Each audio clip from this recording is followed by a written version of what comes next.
अब पहले बच्चों किसी रीज़न से वो वीडियो ब्रेक हो गई थी 11 मिनट की, कोई बात नहीं, वो आपको वो भी अपलोड कराई जाएगी।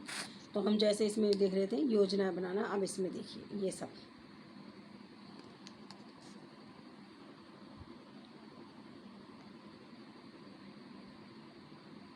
देखिए, योजनाओं में 2 बातें शामिल होती हैं जो मैंने आपको बताया था।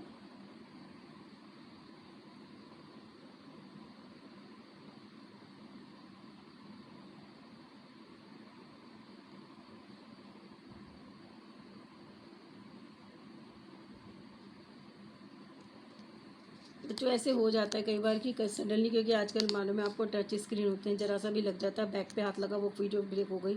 अब बच्चों 11 मिनट की वीडियो थी तो उसको ऐसे बार बार हम डिलीट भी नहीं कर सकते। तो कई बार मेरे साथ तो हो ही जाता है बच्चे ऐसे। तो 2-3 मिनट की वीडियो भी ऐसे होती है तो मैं डिलीट करके नहीं बनाती हूँ, लेकिन 11 मिनट की बन चुकी है बच्चों। तो इसलिए अगर छोटी वीडियो कहीं आपको मतलब अब ये मिलेगी आपको इससे पहले की, तो कोई बात नहीं बच्चों, मैं पार्ट 1 पार्ट 2 करके डाल दूँगी इसको। तो आप उसको आप ऐसे ही समझ लीजिएगा बच्चों,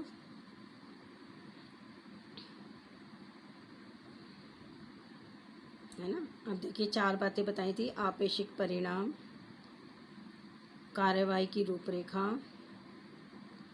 कार्यवाही की क्रमिक अवस्थाएं और काम करने के तरीके। ठीक है ना, इनसे यानी कि ये चीज़ें ध्यान है, ये प्लानिंग में आती हैं।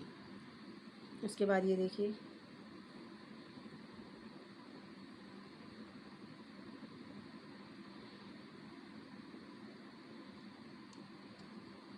ये बहुत बड़ा होता है बच्चों, बड़ा है काफ़ी, तो आप इसमें से शॉर्ट करके लीजिएगा, समझ लीजिएगा, इन 4 बातों को ही डिटेल कर दीजिएगा।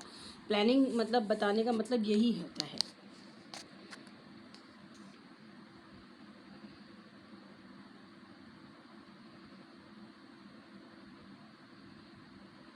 यही होती है प्लानिंग में, योजनाएं बनाई जाती हैं तो उसमें क्या है, कार्यवाही संबंधी योजना कि किस कर्मचारी को किस काम के लिए आप अपॉइंट करेंगे, है ना, किस किस जो जितने भी डिपार्टमेंट्स हैं उसमें कैसे एक्सपीरियंस लोगों को रखेंगे, जो सेंसिटिव डिपार्टमेंट्स होते हैं बच्चों, तो उनके लिए कि एक हमें एक्सपीरियंस्ड व्यक्ति चाहिए तो हम उनका सिलेक्शन करते हैं। ठीक है ना, तो इस तरह से प्लानिंग करना, जो 4 बातें थी वो मैंने आपको समझा दी हैं, वो मेन पॉइंट्स को ही डिटेल कर दीजिएगा, क्योंकि काफ़ी लेंथी क्वेश्चन है, आप चाहें तो इसको शॉर्ट में ही हमें करना है।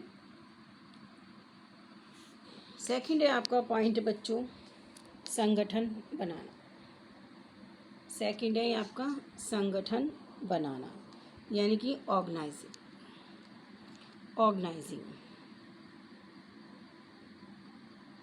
यानी कि संगठन किसी भी संस्था में व्यक्ति तथा साधनों का वह समन्वित ढांचा है जिसमें कार्रवाई को संभव बनाता है, योजना को साकार करता है ना।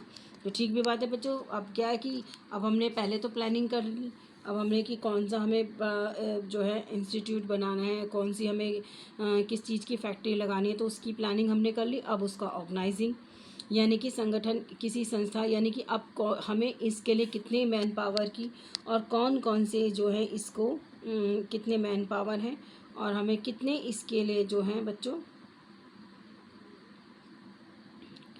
हमें कौन कितने व्यक्ति चाहिए किस काम के लिए, है ना, और कितने संसाधन चाहिए, कितनी मशीनरी चाहिए, तो इन सब का इसमें जो है विश्लेषण किया जाता है।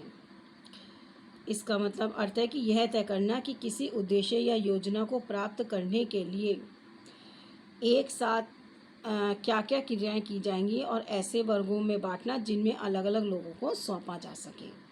डिस्ट्रीब्यूशंस करना, है ना, कि अपने कार्य के लिए हमें कुशल व्यक्ति चाहिए, जो जो डिपार्टमेंट हो उसमें हमें कि एक्सपीरियंस व्यक्ति मिल जाए, तो इससे क्या है हमारे काम को आराम, मतलब हम अपने वो काम को हमारे आराम से उसको एग्जीक्यूट कर सकता है। तो ये सारी चीज़ें हमें इसमें ऑर्गेनाइजिंग में देखनी चाहिए।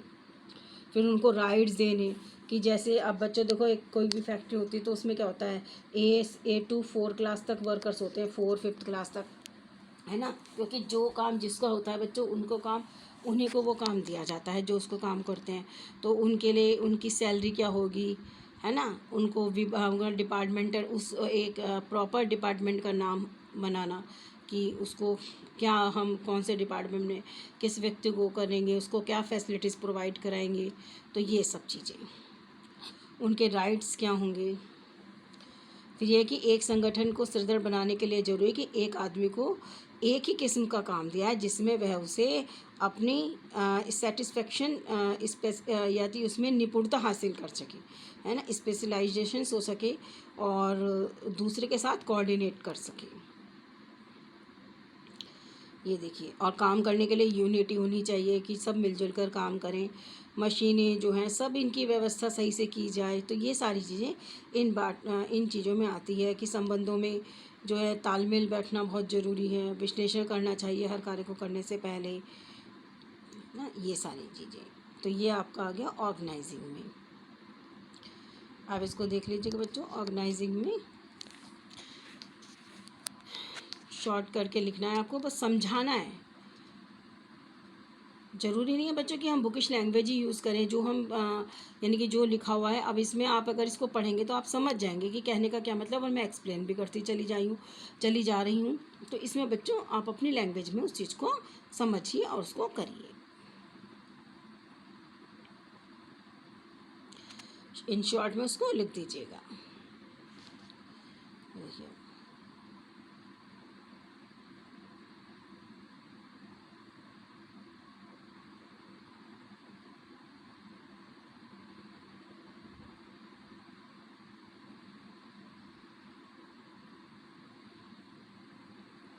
ये आपका सेकंड पॉइंट, ऑर्गेनाइजिंग।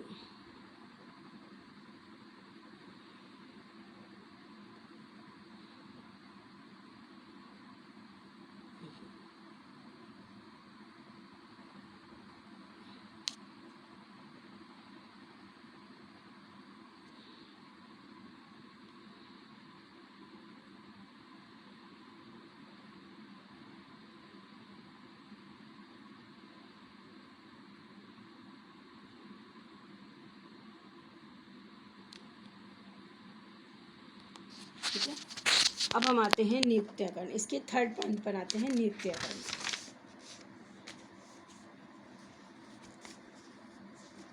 अब इसके हम थर्ड पॉइंट है नियुक्तियां करना, या ये लीजिए निर्देशन, नेतृत्व या संचालन करना। थर्ड पॉइंट है, आगे पीछे हो गए कोई बात नहीं। अब जो इसका हमने थर्ड पॉइंट है आपका ये निर्देशन, नेतृत्व व संचालन, direction, leading and acting. Activating देखिए है ना, कि संचालन करना, एग्जीक्यूट करना। अब देखिए,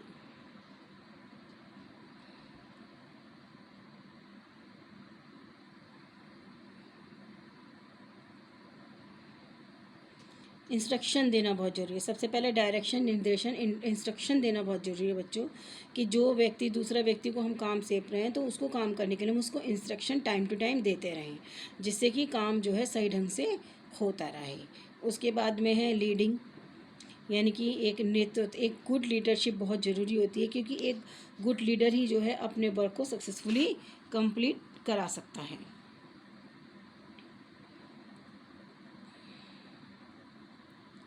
ये देखिए, क्योंकि संगठन के सारे कार्य एक दूसरे के चारों ओर घूमते हैं, और इसलिए जो है इनमें कोऑर्डिनेशन बैठाना बहुत ज़रूरी होता है, क्योंकि कोई भी काम सेपरेटली नहीं होता, बल्कि वो एक दूसरे पर डिपेंड होकर चलते हैं।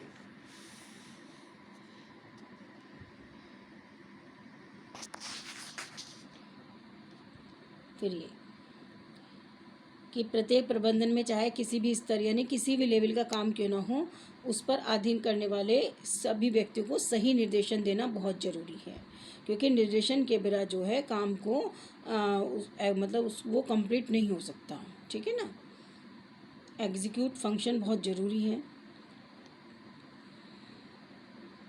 क्योंकि कुछ बच्चों वर्क ऐसे होते हैं कि जिनमें तो कोई एक्सपीरियंस्ड व्यक्ति होता है तो वो कर ही लेता है, लेकिन कहीं ऐसे होते हैं कि जिनको समझाना बहुत ज़रूरत है, वो इतने पढ़े लिखे नहीं होते, एक्सपीरियंस नहीं होता उनको, तो ऐसे में उनको निर्देशन देना बहुत ज़रूरी होता है और कार्य को कराया जाता है।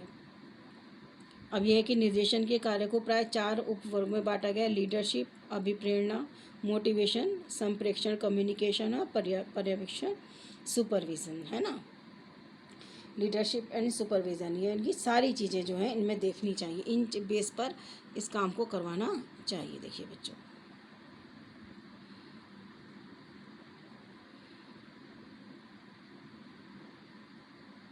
तभी बच्चों डिपार्टमेंट्स अलग अलग होते हैं, हर डिपार्टमेंट्स का हेड अलग अलग होता है। एक तो ऑनर होता है जिसने सब कुछ यानी कि अपना फाइनेंशियल वगैरह सब कुछ लगा रखा है, पूंजी लगा रखी है और अपनी सारी सुविधाएं दे रखी हैं, वो तो होता ही है। लेकिन उसके बाद अलग अलग डिपार्टमेंट्स के हेड होते हैं जो कि सारे काम को देखते हैं और जो हैं और ऊपर से आए हुए निर्देशनों के अनुसार अपने वो अधीनस्थ कर्मचारियों से उस कार्य को पूरा कराते हैं।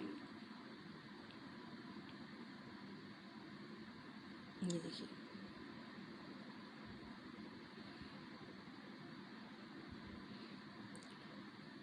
इसलिए मैं दूर से दिखा रही हूँ ताकि सारा आ जाए और उसके बाद में जब आप इसको जूम करके देखेंगे तो आपको क्लियर हो जाएगा। देखिए, थर्ड पॉइंट आपका ये निर्देशन, नेतृत्व या संचालन करना।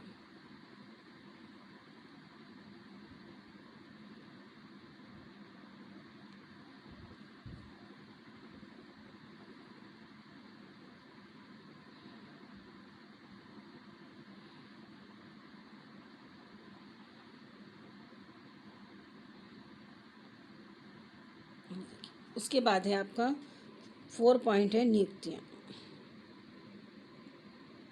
स्टाफिंग। कि नियुक्ति का क्या अर्थ है कि संगठन के ढांचे द्वारा प्रदत्त स्थानों की मानवीय पूर्ति करना तथा उन्हें भरे रखना, है ना। यानी कि जो भी हमारे जितने भी डिपार्टमेंट में यानी कि जितनी भी वैकेंसीज़ हैं उनको फिल करके रखना। यानी कि कोई पद खाली है तो अभी नियुक्ति नहीं की है। अब इसमें 4 उप कार्य शामिल हैं: मानवीय आवश्यकताओं की गणना करना और उपयुक्त कर्मचारी का चुनाव करना, वह प्रशिक्षण देना, कर्मचारियों के पारिश्रमिक का निर्धारण करना। ठीक है ना। पहले तो यानी कि हमें उपयुक्त कर्मचारी जो हमारे पास काम है, जिस तरह का भी काम है, उसके लिए हमें एक प्रॉपर मैन पावर की आवश्यकता, यानी कि एक प्रॉपर व्यक्ति की चाहिए और उसको अगर वो अनट्रेंड हो तो उसको ट्रेंड करना। कर्मचारियों के पारिश्रमिक को निर्धारित करना यानी कि उनकी सैलरी डिसाइड करना। कर्मचारियों का विकास, स्थानांतरण, पदोन्नति आदि करना। अब यानी कि सब कुछ, यानी कि जैसे अपॉइंट किया, यानी कि एक ही जिसको एक व्यक्ति को एक पोस्ट पर अपॉइंट कर लिया गया और वो सालों तक उसी पर काम में करता रहे तो बच्चों वो भी अच्छी बात नहीं होती है। टाइम टू टाइम उनको मोटिवेट करने के लिए, अपने काम को अच्छी तरह से करवाने के लिए उनको time to time increment, bonus, ये सारी चीज़ें देनी चाहिए। फिर कर्मचारियों की प्रगति की समीक्षा करना और उनके बीच में संचार, कम्युनिकेशन स्थापित करना और अपने अधिकारियों को कुशल कराने के लिए आवश्यक परामर्श देना, काउंसलिंग करना। यानी कि ठीक है ना, कि जितना जो कर्मचारी बच्चों जितने भी होते हैं, है ना, तो उनके बीच में कोऑर्डिनेशन और कम्युनिकेशन अच्छा होना चाहिए। यदि कोई कर्मचारी काम बहुत अच्छा करता है तो उसको मोटिवेट करना चाहिए, उसकी प्रशंसा करनी चाहिए, है ना। इससे क्या होगा कि अगर आप उनको बोल देंगे कि आपने बहुत अच्छा काम किया तो नेक्स्ट टाइम वो और अच्छी मेहनत से उस काम को करेंगे। ठीक है ना। ये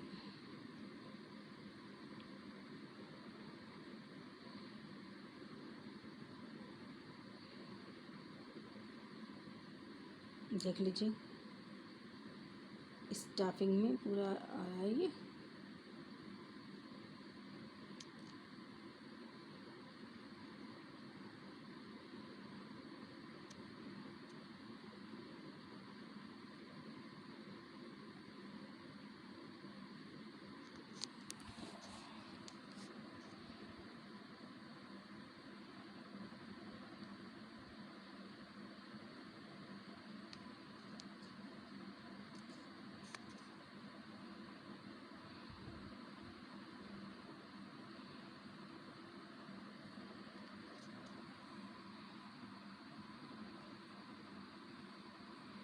है ना, कि व्यक्ति के जो है गुणों को भी देखना, उनकी प्रशंसा करना और उनकी किस किस डिपार्टमेंट से किस किस काम के लिए हमें किन किन व्यक्तियों की ज़रूरत होती है, उसके अंदर क्या गुण होने चाहिए, एबिलिटी, ये सारी चीज़ें देखना। फिफ्थ है आपका नियंत्रण,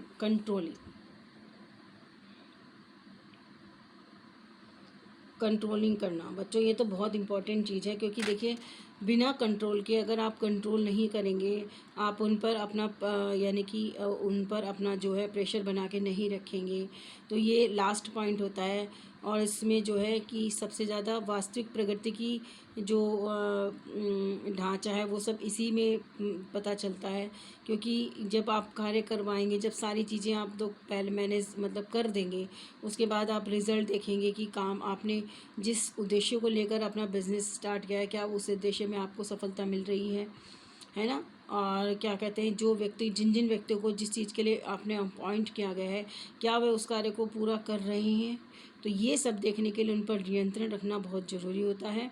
और अपना कार्य करने के लिए कुछ जिम्मेदार और ये सब के लिए एक कुछ जिम्मेदारियाँ अपने अधीनस्थ को सौंपता है। यानी कि जो अब हर समय तो ज़रूरी नहीं होता बच्चों की मिल का मालिक ही या कोई भी हो वो वहाँ पर रहे, तो वो ऐसी रिस्पॉन्सिबिलिटीज़ अपने कुछ जिम्मेदार व्यक्तियों को सौंपता है और देखता है कि वो काम करने के लिए, और वो ताकि उसके आदेश अनुसार सारे काम को कम्प्लीटली कराया जाए।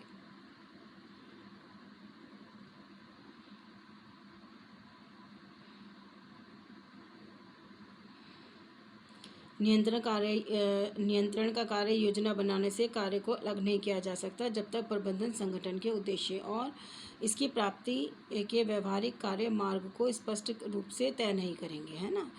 नियंत्रण रखना बहुत ज़रूरी होता है। भविष्य की ओर ध्यान रखना, यदि पिछले काम में कोई कमी रह गई हो, तो कोई गलती हो गई हो, तो उसे सुधारना, ताकि अपने निश्चित लक्ष्यों की प्राप्ति में किसी प्रकार की असुविधा ना हो।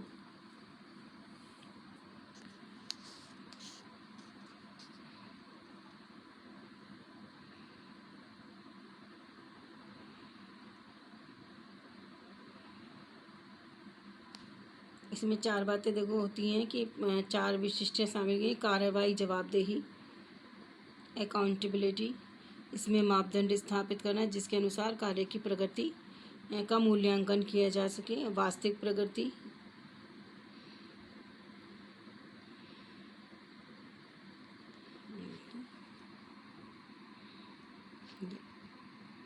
ये चीज़ें। यदि कार्य योजना के अनुसार नहीं है तो भविष्य में योजना के अनुसार कार्य कराना। यदि प्रगति योजनाबद्ध तरीके से नहीं हुई है तो उसको योजनाबद्ध तरीके से करना, है ना। तो उसे जो है यानी कि कुछ जो आपने डिसीज़न लिए थे वो डिसीज़न सही नहीं रहे हैं, तो अपने डिसीजंस को चेंज करना, है ना। तो अच्छे नियंत्रण के लिए आवश्यक है कि योजना पर आधारित और इसको लागू करने के लिए संस्था में जो है नियमित प्रगति रिपोर्ट बनाने जो है चाहिए, उसकी व्यवस्था करना अच्छा रहता है। नियमित रूप से एक प्रगति रिपोर्ट बनानी चाहिए जो कि टाइम टू टाइम बच्चों उस चीज़ को समझा सके। तो ये आपके जो है प्रबंधन के 5 पॉइंट्स है बच्चों।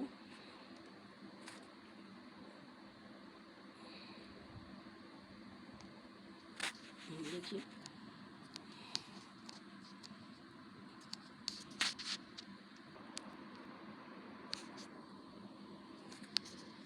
हाँ जी, तो आपने स्टूडेंट्स ये देखा हमारे जो थे प्रबंधन के कार्य, है ना। अब नेक्स्ट क्वेश्चन है आपका संगठन का अर्थ व सिद्धांत, यानी कि मीनिंग ऑफ ऑर्गेनाइजेशन। वो तो आपने पहले मैनेजमेंट देखा था, प्रबंध, है ना, प्रबंधन। अब है आपका ऑर्गेनाइजेशन यानी कि संगठन। तो नेक्स्ट क्वेश्चन है आपका संगठन का अर्थ व सिद्धांत को समझाइए। इसका अर्थ, उसके बाद ये सिद्धांत। अब सबसे पहले हम लेते हैं संगठन का अर्थ क्या होता है बच्चों। कि संगठन एक ऐसी प्रक्रिया है जिसके द्वारा उत्पत्ति के विभिन्न साधनों भूमि, श्रम, पूंजी, प्रबंधन एवं साहस के मध्य समन्वय स्थापित किया जाए।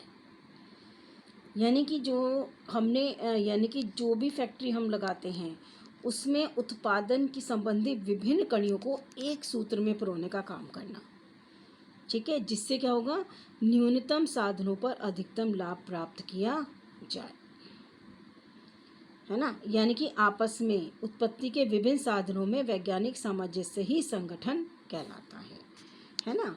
और ये व्यवसाय तथा उद्योग दोनों ही सुचारू रूप से चलाने के लिए संगठन नितांत आवश्यक है। ठीक है ना। तो ये इसका मतलब हुआ कि जो विभिन्न प्रकार के जो डिपार्टमेंट होते हैं उनको एक ही कड़ी में बनाना, एक ही सूत्र में पिरोकर कार्य कराना, और जिससे कि हम कम लागत पर अधिक लाभ प्राप्त कर सकें। अब ये डिफरेंट राइटर्स ने देखिए अपनी डेफिनेशन दी है, क्योंकि हमें पहले संगठन का अर्थ समझाना है। अब देखिए आपकी है एल उर्विक के शब्दों में, किसी भी कार्य को कराने के लिए कौन कौन सी क्रियाएं की जाएं, इनका निर्धारण करना और उन क्रियाओं को व्यक्तियों के बीच वितरण की व्यवस्था करना ही संगठन है।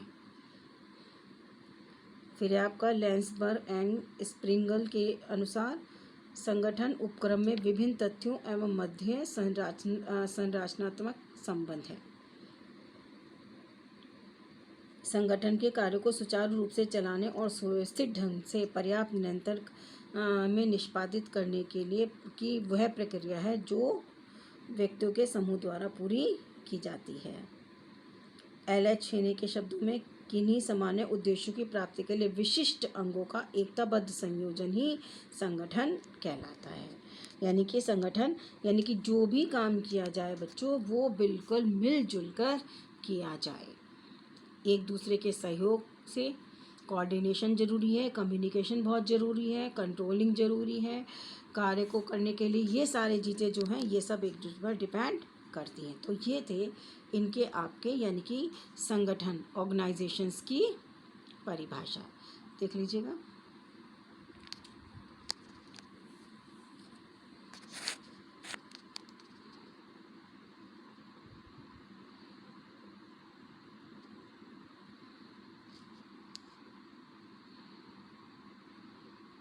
जो भी छोटी सी है, आप ज़्यादा नहीं तो एक दो परिभाषाएं जैसे लास्ट में दे रखी डेफिनेशन छोटी सी, बस वही लिख दीजिएगा ब्लैक पेन से लिख के, और उसको ब्लू पेन से लिख के ब्लैक पेन से अंडरलाइन कर दीजिएगा, है ना। संगठन का अर्थ व सिद्धांत को समझाइए। इससे क्वेश्चन आ चुके हैं बच्चों, ये प्रबंधन और बहुत इंपॉर्टेंट चैप्टर है बच्चों, इसमें क्वेश्चन आ चुके हैं। ये 5-5 या 6-6 नंबर के क्वेश्चन आते हैं इसमें।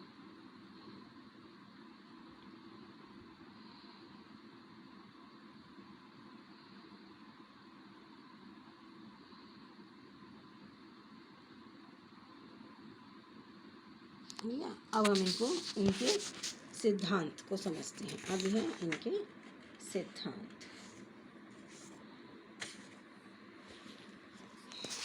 अब ये पॉइंट्स हैं बच्चों। उद्देश्यों का सिद्धांत पहला है, संगठन के उद्देश्यों का सिद्धांत, अधिकार का सिद्धांत, आदेश की एकता का सिद्धांत, कार्य सौंपने का सिद्धांत, उत्तरदायित्व का सिद्धांत, निश्चितता का सिद्धांत, व्याख्या का सिद्धांत, अपवादों का सिद्धांत, प्रजातंत्र का सिद्धांत, नेतृत्व की सुविधा। तो ये आपके 10 पॉइंट्स हैं स्टूडेंट, जो कि आपको डिटेल करने हैं इनको, यानी कि प्रबंधन का अर्थ व सिद्धांतों को समझाइए। तो ये हैं सिद्धांत आपके। अब ये आते हैं, हम क्वेश्चन पे आ जाते हैं।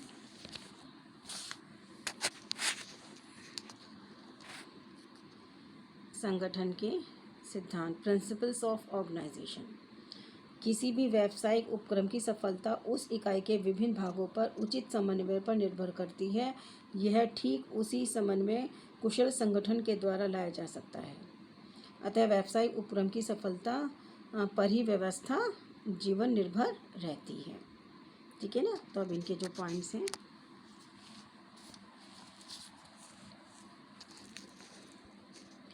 सबसे पहला है उद्देश्यों का सिद्धांत, प्रिंसिपल्स ऑफ ऑब्जेक्टिव। इस सिद्धांत के अनुसार संगठन तथा उपक्रम दोनों के उद्देश्यों में एक रूपता होनी चाहिए। इसके अतिरिक्त संगठन का प्रत्येक भाग व उपविभाग इकाइयों के उद्देश्य से मिलता हुआ होना चाहिए।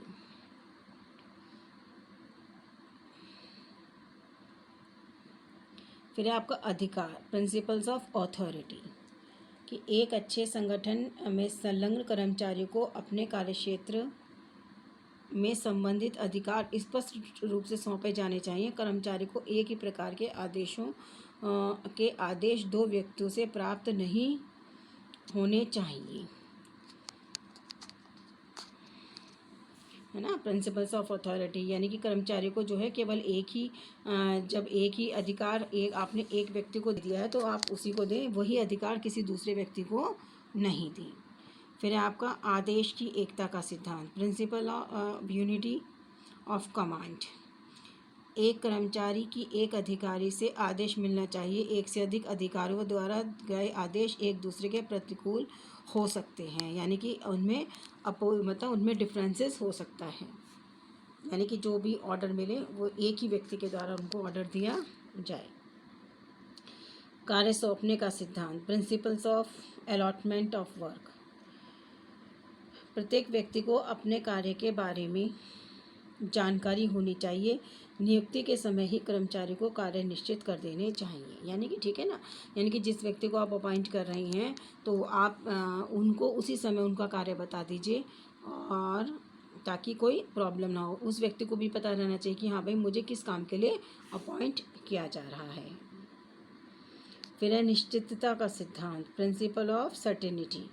प्रत्येक विभाग, प्रत्येक अधिकारी, प्रत्येक कर्मचारी के कार्य निश्चित होने चाहिए तथा निश्चित उद्देश्य की प्राप्ति संभव है, यानी कि निश्चित होनी चाहिए, है ना। यानी कि आज किसी डिपार्टमेंट में किसी व्यक्ति को रखा, फिर अगली बार फिर उसको हटा के दूसरी जगह ट्रांसफ़र कर दिया, ऐसा नहीं होना चाहिए बच्चों। व्यक्ति को एक ही डिपार्टमेंट में रखना चाहिए। ये देखिए, सर्टेनिटी होनी चाहिए, अनसर्टेनिटी नहीं होनी चाहिए। फिर है आपका उत्तरदायित्व, प्रिंसिपल ऑफ रिस्पॉन्सिबिलिटीज़। संगठन का विभाजन कार्यानुसार किया जाना चाहिए। इसमें इसके उत्तरदायित्व का क्षेत्र भी निर्धारित होना चाहिए। वास्तव में अधिकार और दायित्व एक दूसरे के पूरक हैं। इनके साथ ही जो है प्रत्येक कर्मचारी को यह मालूम होना चाहिए कि वह अपने कार्य को किस किस अधिकार के प्रति उत्तरदायित्व है ना। यानी कि जो काम करें वर्कर्स, तो उन्हें पता रहना चाहिए कि वो काम जो कर रहे हैं वो किसके लिए कर रहे हैं और कौन उस काम के लिए रिस्पॉन्सिबल होगा। व्याख्या का सिद्धांत, प्रिंसिपल ऑफ डेफिनेशंस। प्रत्येक कर्मचारी, अधिकारी और कर्मचारी के कार्य की व्याख्या स्पष्ट रूप से लिखित होनी चाहिए, यानी कि जो उनके पर वर्क कराने वाले भी खड़े हैं तो उनके बारे में पता होना चाहिए कि उनके पास वो काम कराने के लिए राइट है, और रिटन रूप में वो चीज़ें होनी चाहिए। फिर है आपका अपवादों का सिद्धांत, प्रिंसिपल ऑफ एक्सप्रेशंस। प्रबंधन के समक्ष सामान्यतः वे समस्या आनी चाहिए जो नीति एवं योजनाओं संबंधी हों और उच्च सामान्य स्तर से ऊंची हों।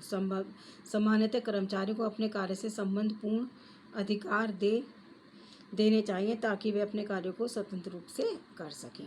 यानी कि जो काम है वो आपने हमें जो है वर्क जो आपने दिया है उनको पूरी उनको लिबर्टी दें कि वो अपने काम को अपनी लिबर्टी के अनुसार पूरा कर सकें।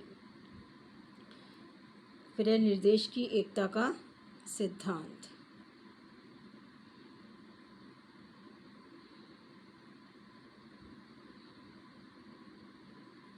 ये है, फिर मैंने ये कर दिया आपका जो जैसे निश्चितता का सिद्धांत और अपवादों का व्याख्या, उत्तरदायित्व, निश्चितता का सिद्धांत। फिर है व्याख्या का,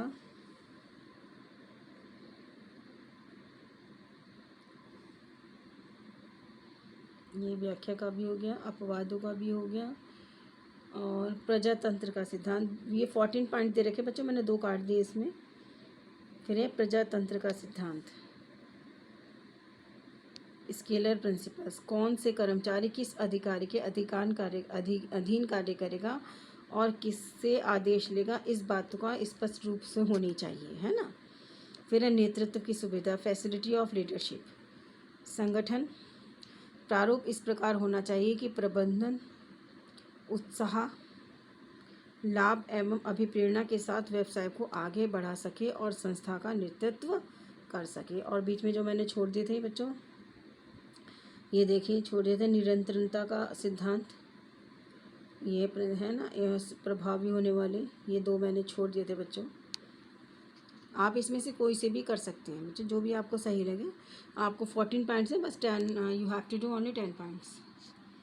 ये देखिए,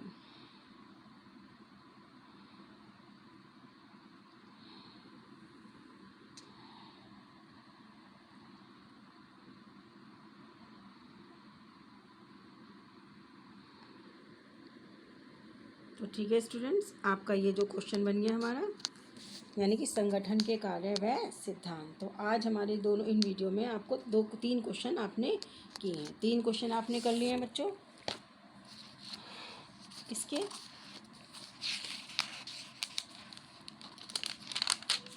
एक तो प्रबंधन के कार्य किए थे आपने, एक क्या था प्रबंधन के प्रकार, और उसके बाद करा संगठन के कार्य और सिद्धांत। ठीक है, ये 3 क्वेश्चन आज हो गए हैं। नेक्स्ट जो क्वेश्चन है वो नेक्स्ट वीडियो में आपको मिलेंगे। कोई प्रॉब्लम हो तो पूछ लीजिएगा और ये आप कर लीजिए। Till then stay home, stay safe.